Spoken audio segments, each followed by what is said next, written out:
अंग्रेजी के अखबार हिंदू ने श्रीलंका के विदेश मंत्री अली साबरी के साथ एक बातचीत को छापा है।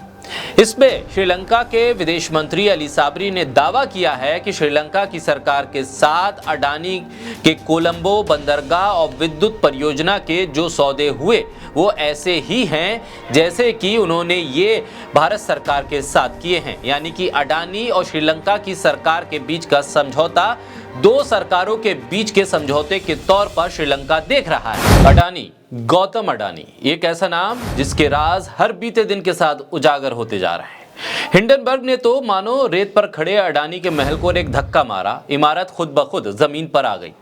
हालांकि हिंडनबर्ग जिन बातों का जिक्र करता रहा अपनी रिपोर्ट में वो नई नहीं है। भारत में अर्थवित्त जगत को जानने वाले, समझने वाले लिख भी चुके थे और बोल भी चुके थे। बात सिर्फ ये थी कि बोलने और लिखने वालों पर कोर्ट के जरिए तो कभी नौकरी छीनकर उन्हें चुप करा दिया गया।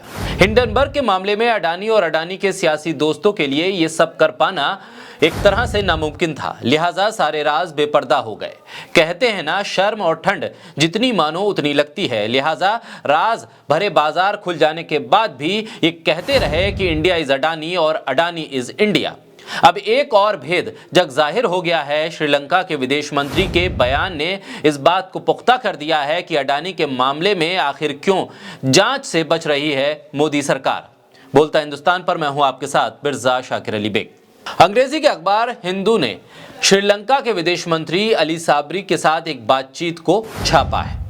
इसमें श्रीलंका के विदेश मंत्री अली साबरी ने दावा किया है कि श्रीलंका की सरकार के साथ अडानी के कोलंबो बंदरगाह और विद्युत परियोजना के जो सौदे हुए वो ऐसे ही हैं जैसे कि उन्होंने ये भारत सरकार के साथ किए हैं। यानी कि अडानी और श्रीलंका की सरकार के बीच का समझौता दो सरकारों के बीच के समझौते के तौर पर श्रीलंका देख रहा है।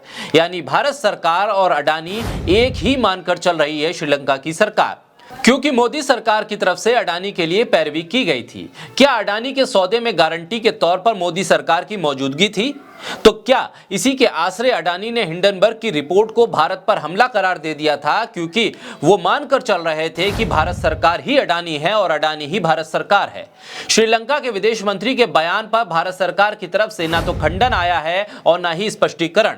आखिर माजरा क्या है? एक विदेश मंत्री के बयान को इतने हल्के में कैसे ले सकती है मोदी सरकार? क्या श्रीलंका के विदेश मंत्री की भारत के विपक्ष के साथ कोई साठगांठ तो नहीं है?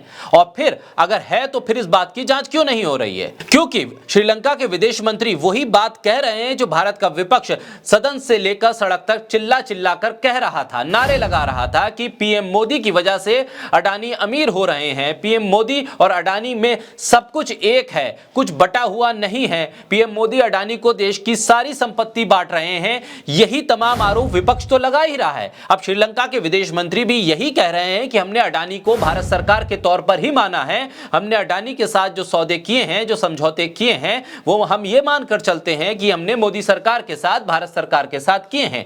विदेश दौरों पर पीएम मोदी के साथ अडानी के जाने को लेकर भारत का विपक्ष जब सवाल करता है तो क्या श्रीलंका के विदेश मंत्री के इस बयान को इसी से जोड़कर ना देखा जाए कि आखिर पीएम मोदी के साथ विदेश दौरे पर जाने वाले अडानी को ही विदेश के तमाम टेंडरों में से ज्यादातर टेंडर क्यों मिल जाते हैं?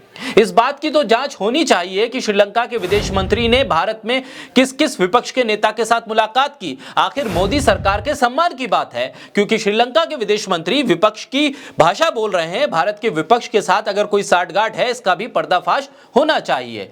कोई बीजेपी का प्रवक्ता आखिर सामने आकर यह क्यों नहीं कह रहा है कि श्रीलंका के विदेश मंत्री ने जो कहा है वो गलत कहा है? और जब न मोदी सरकार, न विदेश मंत्री, न बीजेपी और न ही अडानी इस बात का खंडन कर रहे हैं, तो क्या यह मान लिया जाए कि अडानी ही भारत सरकार है? अडानी की संपत्ति भारत की संपत्ति है और अडानी का कारोबार भारत का कारोबार है। अडानी को मुनाफा भारत का मुनाफा माना जाए तो अडानी का नुकसान भी भारत का नुकसान है। अगर ऐसा है तो फिर अडानी के नुकसान की भरपाई के लिए देश को आगे आना चाहिए, कहना चाहिए कि कुछ भी हो जाए लेकिन अडानी का कुछ नहीं बिगड़ना चाहिए। देश के बजट से अलग अडानी डेवलपमेंट टैक्स देशवासियों पर लगा देना चाहिए ताकि अडानी को कर्ज मुक्त कराया जाए। अडानी का साथ इस देश को देना चाहिए। जिस देश में लाखों करोड़ों रुपए डूबने के बाद भी लोगों के बीच सन्नाटा है। देश के टैक्स पेयर इस पर खामोश हैं। LIC से लेकर सरकारी बैंकों में जिनका पैसा रखा है वो भी तमाम सवाल पूछने से पहले चुप हो जाते हैं, सवाल पूछने की हिम्मत नहीं कर पाते हैं, क्योंकि मामला अडानी का है। तो फिर क्यों ना इन सभी पर अडानी डेवलपमेंट टैक्स लगा देना चाहिए।